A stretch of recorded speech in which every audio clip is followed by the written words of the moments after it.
spending the night on the ferry, finally arrived in Japan, just as the sun was rising.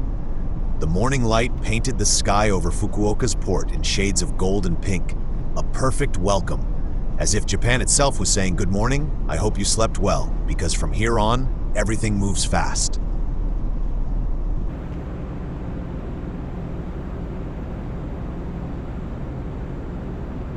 From there, we took the Sakura Shinkansen from Hakata Station to Hiroshima.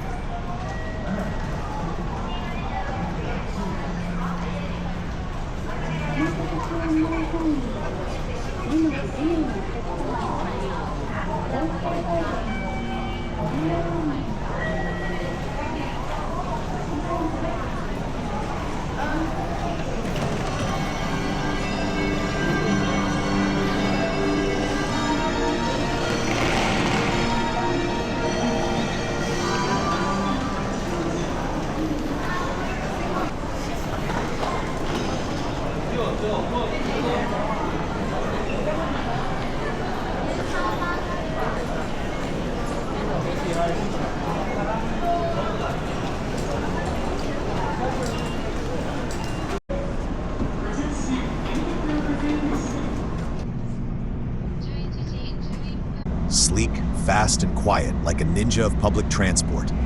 The scenery flashed by like a TikTok clip.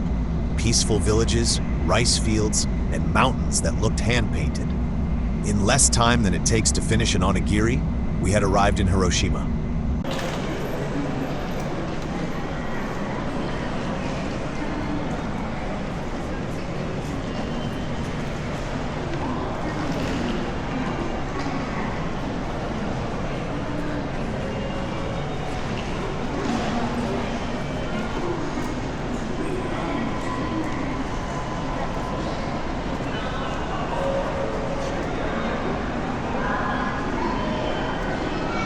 We then switched to a JR local line toward Miyajima.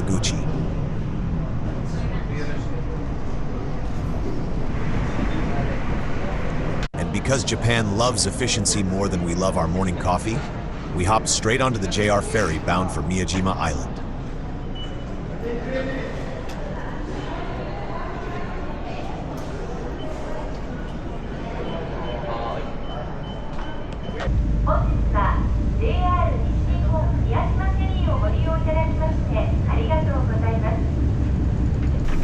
Thank you for taking our JR West Japan Miyajima ferry today. We hope you have enjoyed your passage to Miyajima. Our first steps on Miyajima Island led us straight into the red wooden corridors of the shrine. On each side of the entrance, white paper lanterns were decorated with the shrine's red emblem. It is said that these lanterns, chochin, represent the divine light that guides the spirits of the kami, the Shinto deities. Above the entrance hung a thick rope made of rice straw, shimenawa, adorned with white paper streamers, shide, a symbol of purification. In Shinto tradition, this sacred rope marks the boundary between the profane world and the divine space. A gentle reminder, from here begins the realm of the gods.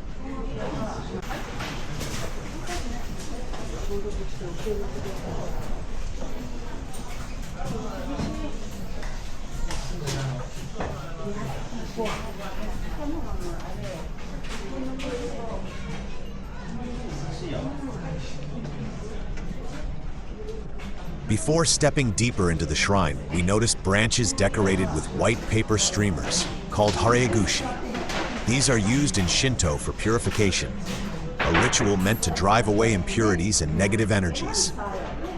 The branch is held in the hand and gently moved from side to side or in circular motions around the body while a prayer is recited.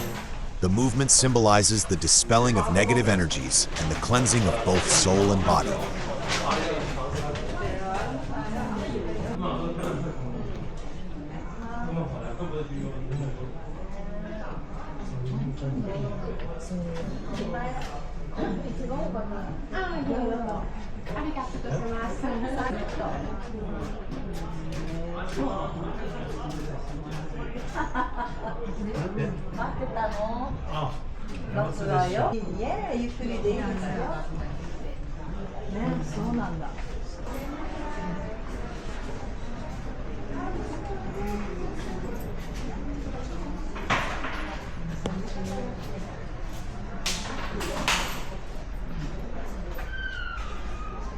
After purifying yourself with the haregushi, follow the proper steps of prayer in front of the altar, heighten. Throw a coin into the offering box, saisen bako. The most common gesture is to offer a 5 yen coin, go-en, since go-en also means good connection or fortunate bond. Bow deeply twice from the waist, keeping your back straight. Raise your hands to chest level and clap twice. The first clap to announce your presence to the god. The second clap to express joy and gratitude. Keep your palms together after the second clap and silently make your personal prayer or wish, negai.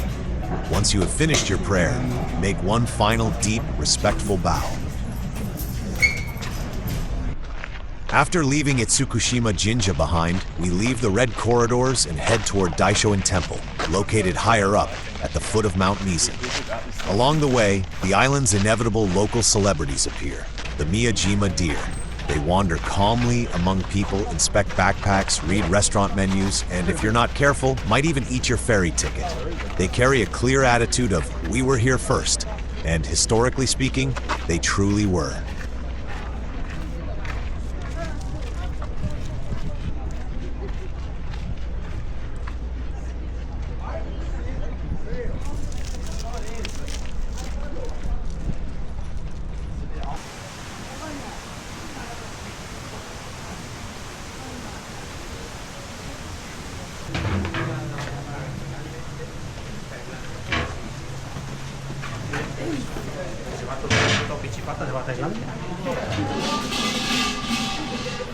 After a short climb, we reach the staircase leading up to the temple.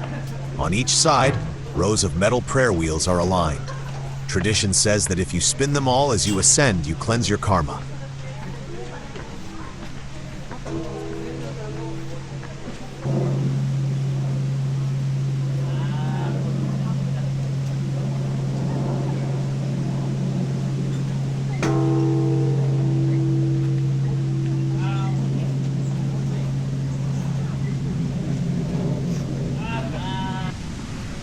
Unlike the solemn atmosphere of a Zen temple, Daishoin has a different kind of quiet, not austere but warm, almost homely.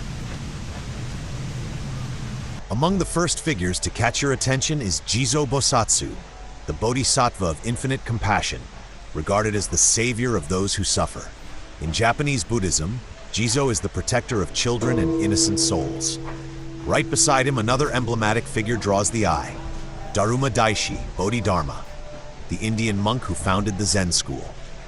Legend says he meditated for 9 years without moving, losing the use of his limbs, which is why the Daruma doll has that round shape without arms or legs. Its red color symbolizes protection against evil, while its weighted base makes it always stand back up after being tipped over. It's a charming yet profound reminder. Fall 7 times, rise 8.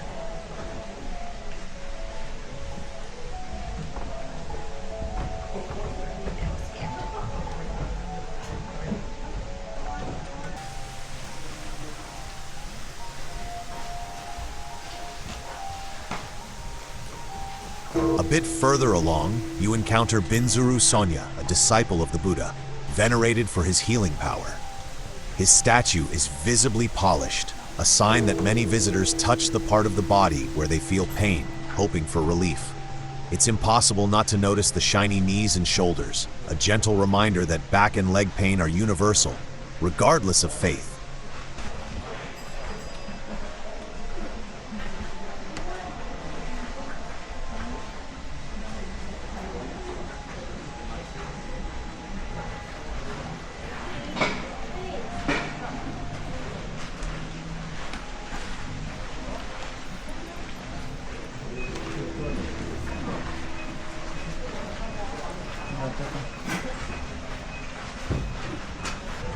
Kanondo, the main hall of Daishoin Temple, is the spiritual heart of the entire complex. The building features a tatami-floored entrance hall and 3 inner chambers, each serving a distinct role in Shingon Buddhist practice. On the left lies a small sacred museum displaying relics and statues of Amida, Kannon, Jizo Bosatsu, and Fudo Myo, finely crafted from wood, bronze, and gold.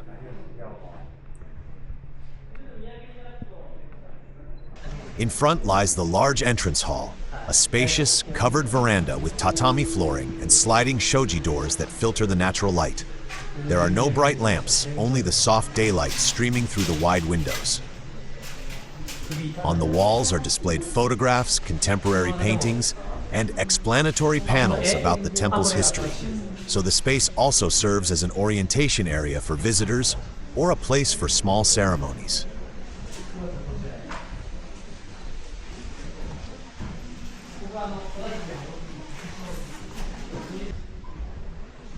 To the right, a secondary altar dedicated to Kannon offers a more intimate space for prayer and meditation.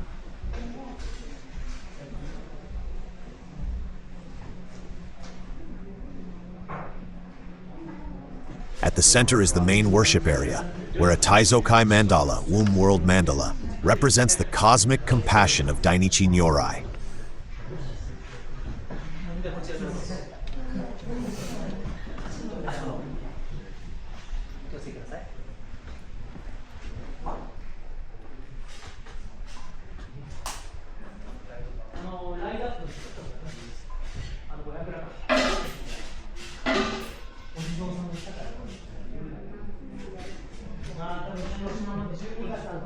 Above it rises the principal altar, housing an exceptionally valuable statue of Kannon Bosatsu Shokanon, the temple's guardian deity and embodiment of compassion. This statue is regarded as one of the most treasured representations in the region, protected beneath a golden floral canopy.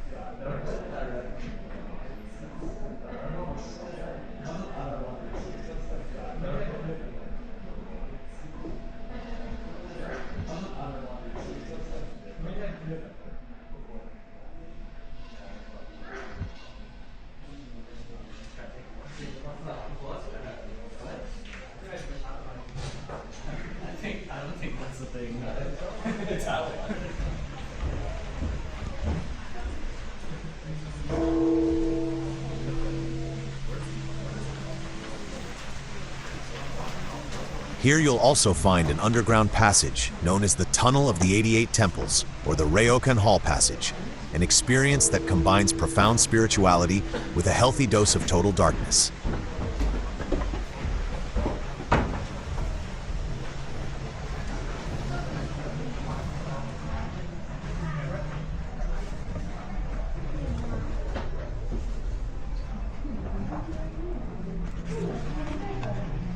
The darkness is absolute, literally. After the first few steps, you can't see a thing. Not your hands, not the walls. You just feel your way along the cold stone and let your survival instinct guide you. It's said that the path symbolizes a descent into the unknown and spiritual rebirth. Along the walls, 88 small statues of Kobo Daishi Kukai, the founder of Shingon Buddhism, are lined up. Each one represents one of the 88 temples on the island of Shikoku, the famous Buddhist pilgrimage known as the Shikoku Henro.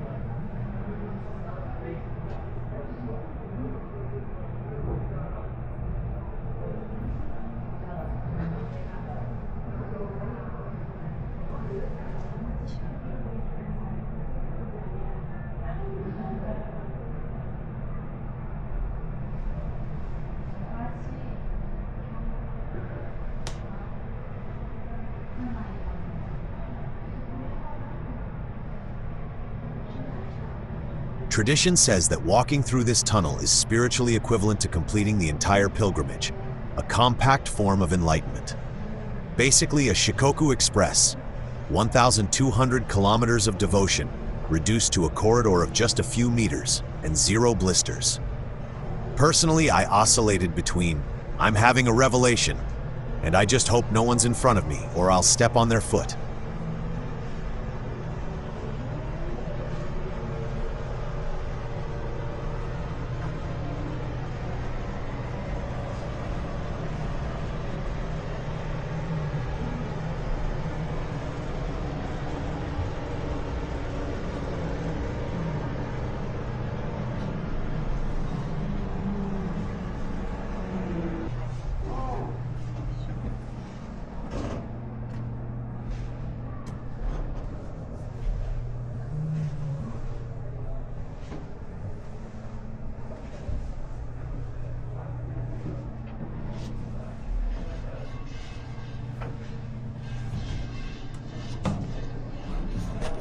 When you finally emerge into the light, the air feels fresher and your vision clears.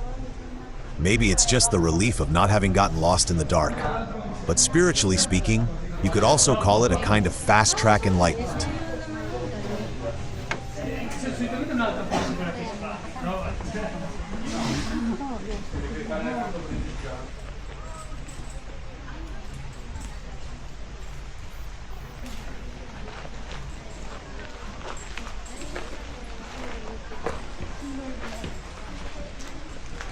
Daishoin is not just a temple, it's a true miniature city of gods.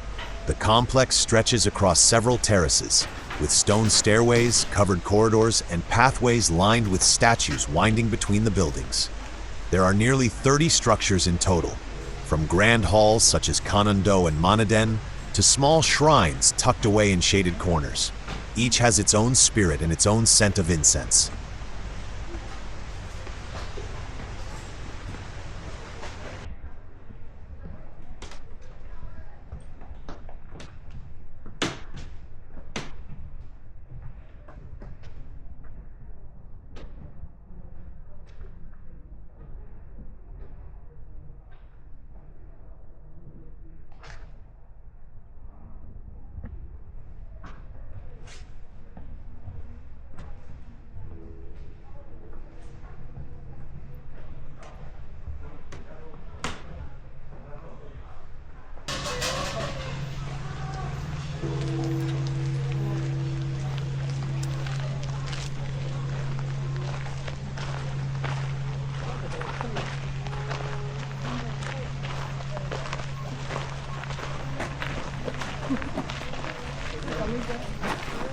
Our steps then lead us back toward the sea, where the unmistakable symbol of Miyajima Island rises, the floating torii gate of the Itsukushima Shrine. Painted in a vivid vermilion red, this gate marks the boundary between the profane and the sacred. In the Shinto tradition, a torii signifies the entrance to a pure realm, a place where the kami spirits may descend. The gate we see today isn't exactly young. The current structure dates back to 1875, though the first gate was erected here in the 12th century, during the time of the Taira clan. Since then, it has been rebuilt several times, always in the same spot. The torii stands over 16 meters tall and is made of camphor wood, a material resistant to water, time, and apparently the curiosity of the millions of tourists who photograph it daily from every imaginable angle. When the tide is high, the gate appears to float on the water, perfectly reflected in the calm surface of the bay, while boatmen glide silently beneath it in an almost ceremonial hush. When the tide recedes, however, the magic shifts. You can walk right up to its base, touch the damp wood, and discover that the floating gate actually has its feet firmly planted in the sand. Some say the perfect moment to see it is at sunset, when the light turns golden and the torii seems to glow softly in the sun's embrace. I'd say it's perfect at any time. Whether you see it floating on the waves or touch it with your own hands, it's one of those images that linger in your memory far longer than in your photos.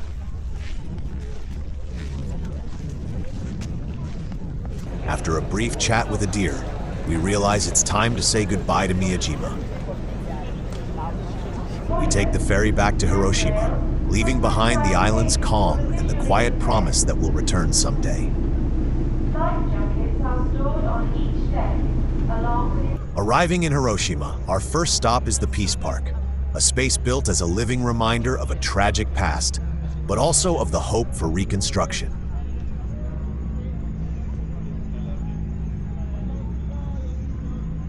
At the heart of the park stands the memorial to the victims of the atomic bomb, a simple concrete arch through which, if you look closely, you can see the flame that burns eternally, a symbol of remembrance and the desire for peace. It's impossible not to pause for a few moments and feel the subtle weight of the place's solemnity and emotion. We enter the Peace Memorial Museum, and you immediately sense a change in the air. The light is soft, and footsteps seem quieter. The space is organized both chronologically and thematically, each room presenting the story of the atomic bombing, its immediate consequences, and its lasting impact on the city and its people. Although filming is allowed throughout the museum, I chose not to film. not because it was forbidden, but out of respect for those who lived through those moments, for their suffering, and for the memory of those who didn't survive. Capturing melted objects or lost toys on camera isn't the same as observing them in silence and gratitude. Sometimes, your mere presence and silence say more than any video ever could. Each display case, each photograph, each preserved object makes you feel, almost physically, the weight of the tragedy. And paradoxically, it's precisely this atmosphere of respect and quiet that transforms the visit into an act of empathy, a small gesture of honoring the memory of those affected and reflecting on the fragility of life.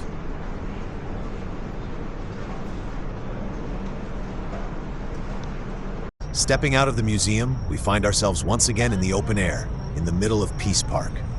In front of us rises the Genbaku Dome, the atomic dome, the only building that remained almost intact after the explosion of August 6, 1945. Its fragile, exposed structure carries immense symbolic power, a silent witness to destruction, and at the same time a clear message of resilience and rebirth.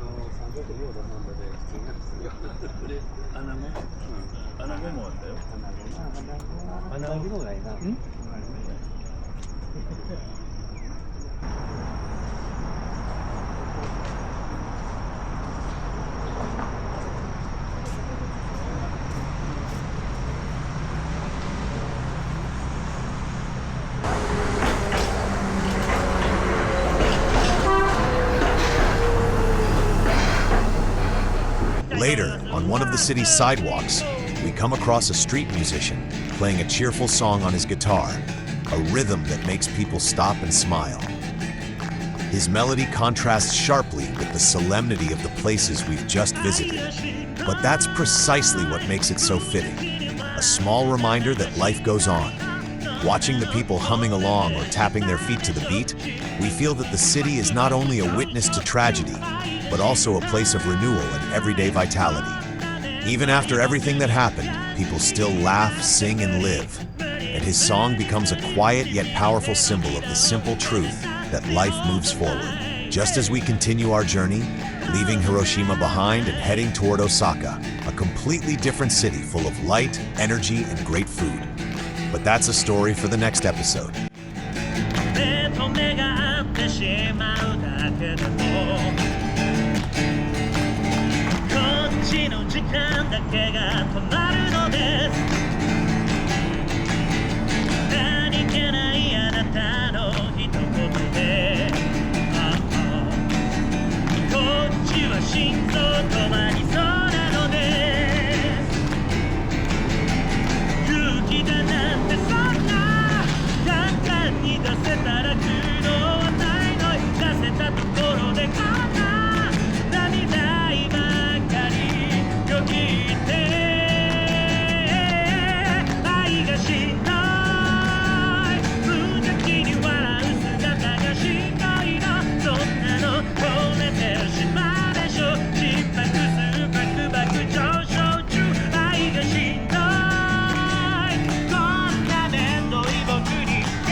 信じているけど遠くから